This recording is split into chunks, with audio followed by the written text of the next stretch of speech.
Hi viewers, நம்ம சேனலில் ஹிஸ்ட்ரியில் நடந்த சுவாரஸ்யமான ஈவெண்ட்ஸை பற்றி தான் பார்த்துட்டு வரோம்.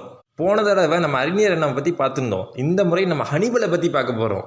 கார்த்தேஜ் என்பது வட ஆப்பிரிக்காவில் இருக்க ஒரு நாடு. அந்த நாட்டோட படைத்தளபதி தான் ஹானிபல். அந்த காலத்திலே மாபெரும் சக்தியான ரோமோட படைகளையே பலமுறை வெற்றி கண்டுள்ளார்.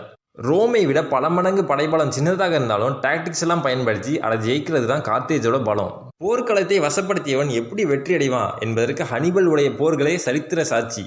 ஹனிபல் ரோமுக்கு எதிராக பயன்படுத்திய ஒரு சுவாரஸ்யமான யுக்தியை பற்றி தான் இன்னைக்கு நம்ம பார்க்க போகிறோம். ஒரு முறை ஹனிபலுடைய ஒற்றன் பெரிய தவறு செஞ்சுறாரு.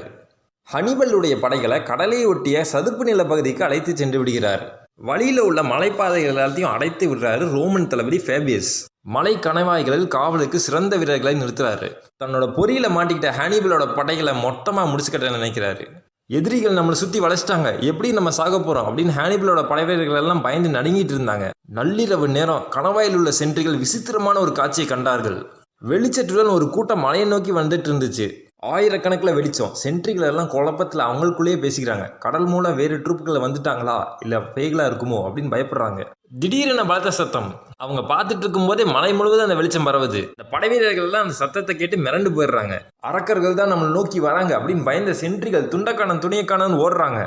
அடுத்த நாள் அந்த சதுப்பு நில பகுதியிலிருந்து ஹானிபலும் அவரோட படையும் எஸ்கேப். ஹானிபல் அப்படி என்ன செய்தாரு? தன்னோட படைக்கு தேவையான பொருள் சுமந்து கொண்டு வந்த ஆயிரக்கணக்கான எரும மாடுகளின் கொம்புகளில் செத்தைகளை கட்டி நெருப்பு வைக்கிறாரு. அதுங்கெல்லாம் பயத்தில் ஓடும்போது தூரத்துலேருந்து பார்ப்பவங்களுக்கு அது தீப்பந்தம் போல் இருந்தது. நெருப்பு செத்தையை முழுசாக எரிச்சிட்டு தோல் மேலே எரியும் போது வலியை தாங்க முடியாமல் கத்திக்கிட்டே ஓடுது எரும மாடுங்க. தாறுமாறாக ஓடி காய்ந்த மலைப்பகுதி எல்லாத்தையும் தீப்பிடிக்க வச்சிருது.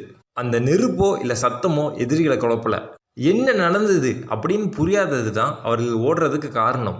சாதகமற்ற ஒரு சூழ்நிலையில் சிக்கிக்கொண்டாலும் புரிந்து கொள்ள முடியாத ஒரு செயலை செய்து அந்த குழப்பத்தை பயன்படுத்தி கவனத்தை திசை திருப்பணும். அப்படி செய்வதே புத்திசாலித்தனம். ஹானிபல் அதைத்தான் செஞ்சாரு. யாரும் எதிர்பார்த்திருக்காத ஒரு யுக்தியை பயன்படுத்தி அவரோட படைகளை எல்லாத்தையும் காப்பாத்துறாரு. இந்த வீடியோ பிடிச்சிருந்தா லைக் பண்ணுங்க. மேலும் சுவாரஸ்யமான விஷயங்களை பார்க்க ஆசைப்பட்டா இந்த சேனலுக்கு சப்ஸ்கிரைப் பண்ணுங்க.